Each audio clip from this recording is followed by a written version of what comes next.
Este caso ocurrió en circunstancias que hasta el día de hoy siguen siendo un misterio. Lo curioso es que Esther Dingley salió sola de excursión por los pintorescos Pirineos y nunca más se la volvió a ver. Ni rastros, ni mochila, ni una sola explicación. Solo algunas coincidencias extrañas, testigos con versiones confusas. Y una fotografía. Una imagen donde se reflejaba una torre de comunicaciones en sus gafas, como si fuera una pista. Y ahora imagina esto. Después de 10 días, alguien vio a una persona durmiendo dentro de su furgoneta. ¿Quién era? ¿Cómo llegó ahí? ¿Y por qué la policía no actuó? No es un guión de película. Es real. Hemos reunido todos los datos disponibles. Quédate hasta el final. Te mostraremos detalles que antes pasaron desapercibidos. Esther Dingley tenía 37 años. Junto a su pareja, Dan Colegate, llevaba varios años viviendo sobre ruedas. Todo empezó en el año 2014, cuando ambos sintieron la necesidad de hacer un cambio. Compraron una autocaravana, empacaron lo esencial y se lanzaron a la aventura. Al principio por un año. Pero ese año se convirtió en 6. Descubrieron que les gustaba ese estilo de vida. Sin prisas, viendo el mundo con sus propios ojos, sin pantallas de por medio. Con el tiempo, eso se volvió su forma de vivir. Para mantenerse, alquilaban su casa y usaban algunos ahorros. No tenían muchas cosas. Todo lo importante cabía en su furgoneta. Esther y Dan compartían su experiencia en redes sociales, fotos, relatos, reflexiones. Incluso algunos medios llegaron a hablar de ellos. A muchas personas les inspiraba seguir su viaje, libre, ligero, sin ataduras. Pero incluso las historias más luminosas pueden tomar un giro inesperado. En noviembre del año 2020, Esther decidió hacer una caminata en solitario por la montaña. Dan se quedó en Francia, en una región llamada Gascuña. Seguían en contacto, como siempre. Se contaban lo que veían, lo que sentían. Hasta que de pronto, la comunicación se cortó. Esther dejó de responder. Desde entonces, nadie logró volver a comunicarse con ella. El día 21 de noviembre, muy temprano en la mañana, un hombre mayor llamado José Antonio conducía por una de esas carreteras montañosas, tan estrechas que parece que rozan el cielo. Iba acompañado de su nieto. La zona estaba desierta. El aire era helado y el cielo cubierto de nubes espesas. Y de repente la vio. Una mujer con una gran mochila color caqui, caminando con paso firme hacia las montañas. Era Esther, 37 años. Pequeña, delgada, pero con una actitud que transmitía seguridad. Como si supiera exactamente a dónde iba. José frenó, bajó la ventanilla y le preguntó si necesitaba ayuda. Esther sonrió y, agradecida, subió al vehículo. Recorrieron unos 8 kilómetros. Durante ese trayecto, le contó que estaba haciendo una caminata en solitario por los Pirineos, sin guía, sin compañía. Quería recorrer las montañas, desconectarse, estar consigo misma. Se la notaba tranquila, segura, como si todo eso formara parte de su rutina. Al día siguiente, el 22, Esther logró comunicarse con Dan.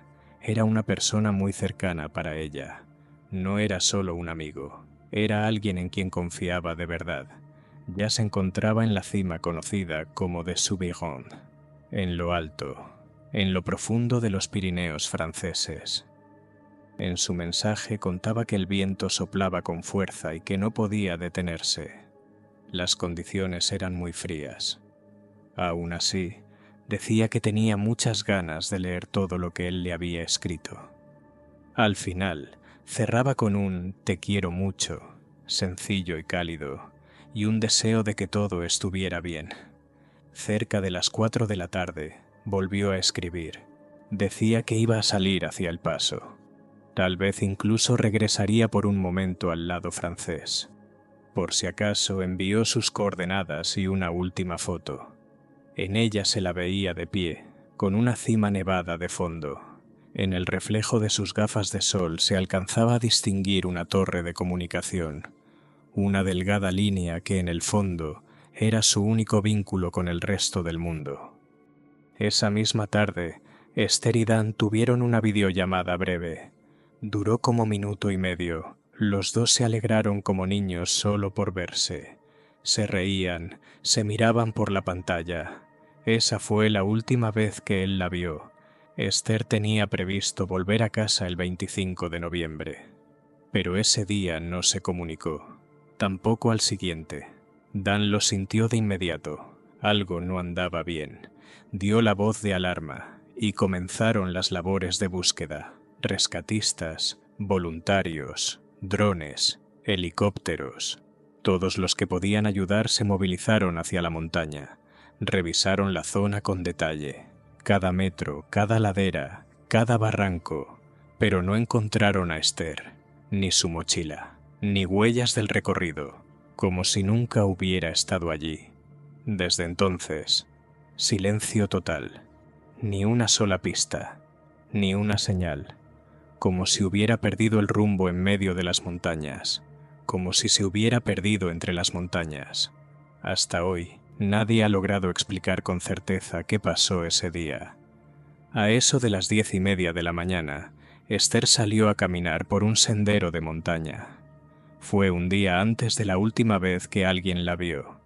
Más tarde, un hombre, con quien intercambió solo unas pocas palabras, recordó que ella le mencionó su ruta, y lo que él escuchó en ese momento no coincidía con el plan original, con el camino que todos esperaban que ella siguiera. Esther incluso intentó mostrarle su recorrido en el teléfono, pero él estaba conduciendo y no alcanzó a ver la pantalla.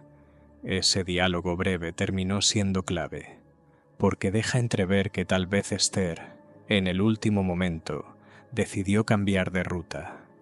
Y eso podría haber sido la razón principal por la que los equipos de búsqueda no lograron dar con ella al principio.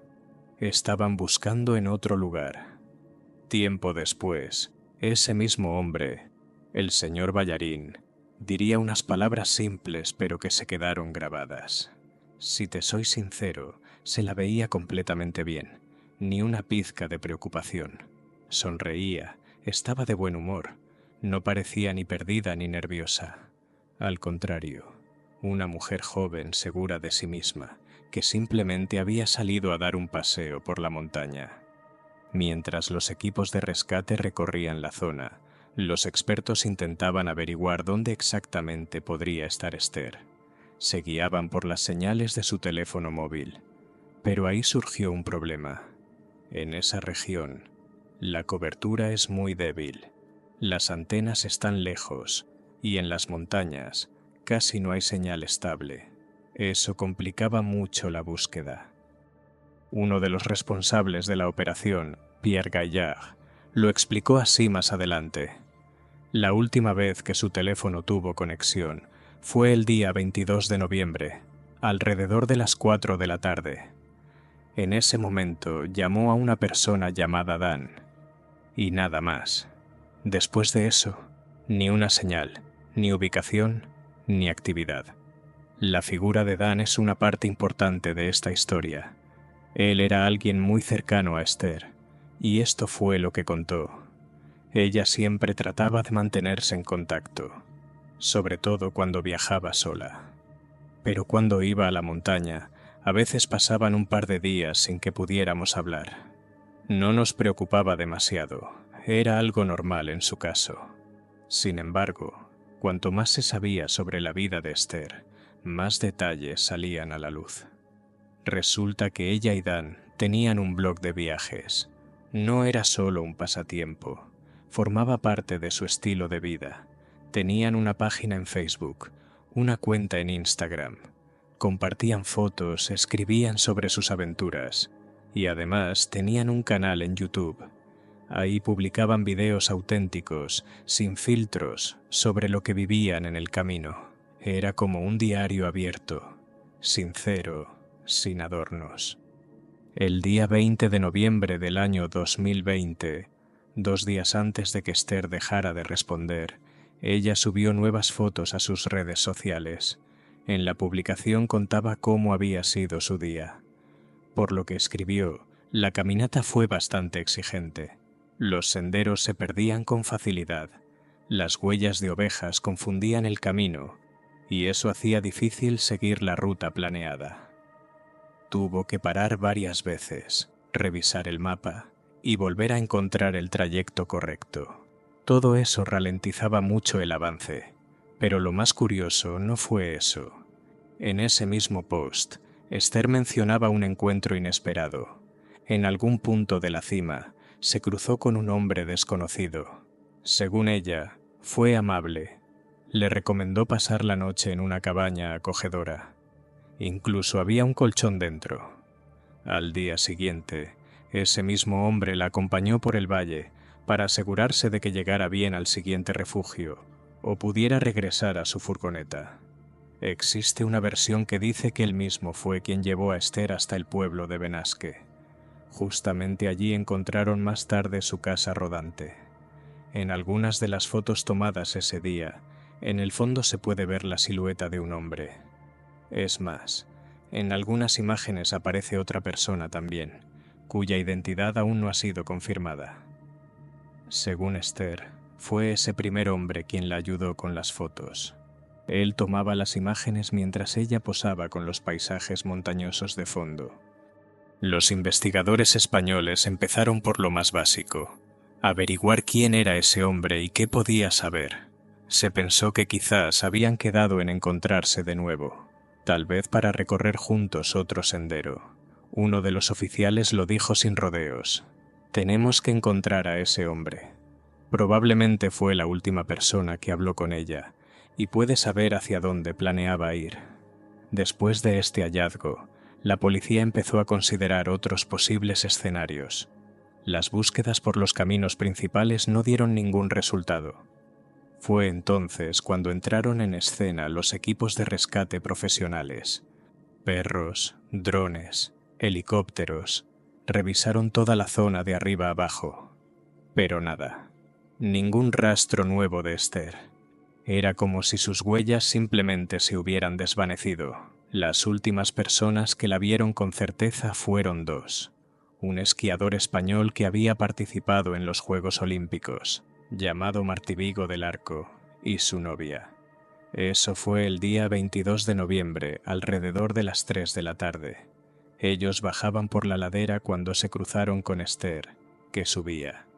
Según contaron, antes de ese encuentro no se habían topado con nadie, y después tampoco.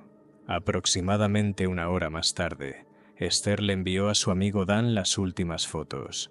Eran unos selfies tomados justo en la cima. Desde ese momento, ningún otro mensaje, solo silencio. Y aquí llega un giro que dio pie a muchas teorías. Habían pasado exactamente 10 días desde que Esther Dingley dejó de comunicarse. Y entonces, algo inesperado ocurrió. Una vecina de la zona, una mujer llamada Lucía que suele sacar a pasear a su perro por las tardes, está convencida de que el día 2 de diciembre vio algo fuera de lo común. Justamente ese día ya había pasado más de 1 semana desde la desaparición de Esther. Lucía contó que caminaba por la calle alrededor de las 7 de la tarde cuando se fijó en una furgoneta con matrícula británica estacionada al borde del camino. En Benasque, todos ya sabían de la chica que había desaparecido y también sabían cómo era su vehículo. Por eso, en cuanto lo vio, le llamó la atención. Era la misma furgoneta que pertenecía a Esther. Primero, lo que le llamó la atención fue que dentro había luz. En ese momento no le dio mayor importancia. Pensó que simplemente estaba encendida y ya. Pero más tarde, cuando regresaba, ya cerca de las 10, volvió a pasar por el mismo sitio y, según sus palabras, vio algo mucho más extraño. Dentro había una persona. Estaba acostada en el asiento trasero, tapada y, al parecer, dormida.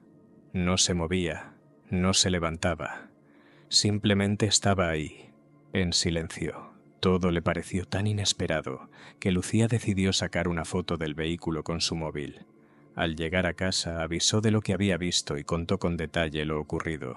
Explicó que había notado a alguien dentro de esa furgoneta, la misma que estaba relacionada con la historia de la chica que había dejado de comunicarse. Pero según cuenta Lucía, nadie respondió a su llamada en aquel momento. Nadie se acercó al lugar ni revisó la furgoneta. El vehículo permaneció allí durante 3 días más, sin que nadie lo tocara. No fue hasta después cuando finalmente se lo llevaron para hacer una revisión. Ahora la furgoneta está en manos de la policía. Sigue bajo análisis. Y lo que pueda descubrirse gracias a eso todavía es una incógnita. Ahora bien, vamos a repasar cuáles fueron las teorías que se consideraron en torno a la desaparición de Esther, quien en ese momento tenía 37 años. Todo comenzó con el testimonio de una joven llamada Shikera Adamaitit. Ella vive en España y en cierto momento estuvo en el mismo refugio que Esther. Según lo que cuenta Shikera, Esther parecía un poco apagada. Pero más allá de eso, no mostró señales de querer irse antes de lo previsto. Más adelante, Shikera le contó a la policía que Esther le había confiado algunos temas personales. Le dijo que estaba atravesando un momento complicado con Daniel. Se habían dado un tiempo y aún no sabían si continuarían juntos. Fue justo en esa época cuando empezaron a circular rumores de que su relación no pasaba por el mejor momento. A pesar de que seguían viajando juntos, al parecer había tensiones que desde fuera no se notaban. Eso dio pie a una de las teorías más inquietantes: que Esther hubiera decidido irse a la montaña sin una ruta de regreso definida. Sin embargo, esta hipótesis no fue apoyada ni por su pareja ni por los equipos de búsqueda. Todos coincidieron en que no había ningún indicio claro de que ella estuviera planeando algo así.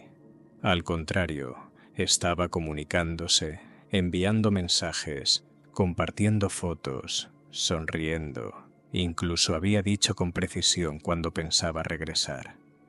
Además, pocos días antes de su desaparición, vieron a Esther en la ciudad de Benasque. Entró en una tienda y uno de los clientes la recordó. Dijo que la notó algo distraída y un poco triste, pero de nuevo, nada fuera de lo común. La segunda teoría apunta en otra dirección. Según esta línea, Esther pudo haberse marchado voluntariamente para comenzar de nuevo. Esta idea fue considerada incluso por algunos miembros del equipo de rescate. Un oficial de la gendarmería francesa que coordinaba la búsqueda llegó a sugerir que tal vez ella quería seguir llevando una vida libre, viajando, viviendo en su furgoneta, cerca de la naturaleza, mientras que su pareja, Dan, ya no compartía ese estilo de vida. Algunos detalles dan cierto apoyo a esta posibilidad. Por ejemplo, que esta vez ella fue sola a la montaña, cuando antes lo hacían todo juntos. Además, llevaban casi 20 años de relación. En tanto tiempo, es natural que las cosas cambien. Tal vez necesitaba espacio para pensar y reencontrarse consigo misma. Pero la gran pregunta es: ¿pudo simplemente desaparecer así sin dejar rastro? Y por último, está la tercera teoría, la más realista: un incidente. Después de todo, se trata de una zona montañosa. Incluso los excursionistas con experiencia pueden enfrentarse a complicaciones. Esther iba sola, y la ruta que eligió no era fácil. Zonas rocosas, pendientes abruptas, bajadas pronunciadas, desfiladeros profundos. Un solo paso en falso, y todo puede complicarse. Algunos detalles realmente apuntan en esa dirección. Por ejemplo, el hecho de que esta vez haya salido sola a la montaña. Antes, siempre lo hacían todo juntos. Además, llevaban casi 20 años de relación. En todo ese tiempo, muchas cosas pudieron haber cambiado. Tal vez necesitaba espacio para pensar, para replantearse algunas cosas. Pero podría simplemente haberse ido así sin dejar ningún rastro. Y luego está la tercera versión, la que muchos consideran la más realista, que ocurrió algún tipo de incidente. Después de todo, estamos hablando de una zona montañosa. Incluso los excursionistas con experiencia pueden enfrentarse a situaciones difíciles. Esther iba sola, y el camino que eligió no era precisamente fácil. Rocas, subidas y bajadas abruptas, barrancos profundos. Un solo paso en falso, y todo puede volverse complicado. En esa zona hay realmente depresiones y grietas muy pronunciadas, donde es fácil resbalar o perder el equilibrio. Pero incluso si Esther se hubiera desviado de la ruta, lo más probable es que la hubieran encontrado pronto. La búsqueda fue bastante amplia y se centró cerca de los senderos principales. Además, la mayoría de las rutas en esa zona atraviesan espacios abiertos y casi no tienen desvíos. Según los datos disponibles hasta finales del año 2019, en los alrededores habitaban unos 50 osos. En primavera de ese mismo año, una hembra fue vista cerca de una zona de pastoreo, posiblemente buscando comida. Aún así, este tipo de encuentros siguen siendo muy poco comunes. ¿Pudo haber tenido un encuentro con un animal salvaje? Es poco probable, pero no se puede descartar del todo. Sin embargo, si algo así hubiera ocurrido, lo normal es que se hubiera encontrado algún indicio, una prenda, una mochila, alguna parte del equipo. Pero durante toda la búsqueda, no apareció absolutamente nada. En uno de los primeros sobrevuelos en helicóptero, los guardas divisaron a una mujer sola en medio de las montañas. Le hablaron a través de un altavoz, preguntándole si era Esther. Ella respondió con seguridad: no. Para entonces, la búsqueda ya había sido pausada temporalmente, a la espera de la primavera, cuando la nieve se derrita y se pueda volver a explorar las zonas más complicadas. Con el tiempo, los investigadores comenzaron a considerar otra posibilidad, que tal vez se cruzó con alguien que no era de confianza. En un lugar así, aislado, no es raro encontrarse con todo tipo de personas, otros senderistas, cazadores locales. Y lo curioso es que, 2 días antes de desaparecer, Esther le escribió a una amiga contándole que había conocido a un hombre desconocido durante la caminata. Según dijo, incluso le ofreció llevarla. Puede que hayan acordado volver a verse o mantener el contacto. Y si ella le habló de sus problemas personales, de lo que estaba viviendo en su relación de pareja, no se puede descartar que esa persona haya malinterpretado sus palabras o su actitud. También hay quienes algunas versiones apuntaban a su entorno cercano. Pudo haber habido una discusión o una conversación difícil entre ellos. De todos modos, el joven fue interrogado varias veces por la policía, estuvo bajo vigilancia y no se encontró ninguna prueba en su contra. Oficialmente, no fue implicado. Pero hay un detalle más, bastante misterioso. ¿Quién fue visto dentro de su furgoneta 10 días después de su desaparición? Un testigo aseguró haber visto, ya entrada la noche, una silueta no identificada en la parte trasera del vehículo. ¿Qué crees tú que le pudo haber pasado a Esther Dingley, una viajera de 37 años desaparecida en circunstancias tan extrañas? Déjanos tu opinión en los comentarios. Desde que se le perdió el rastro hasta la fecha de publicación de este video, han pasado un poco más de 2 meses. Así que no se descarta que aparezcan nuevos datos y que esta historia evolucione con nuevos datos.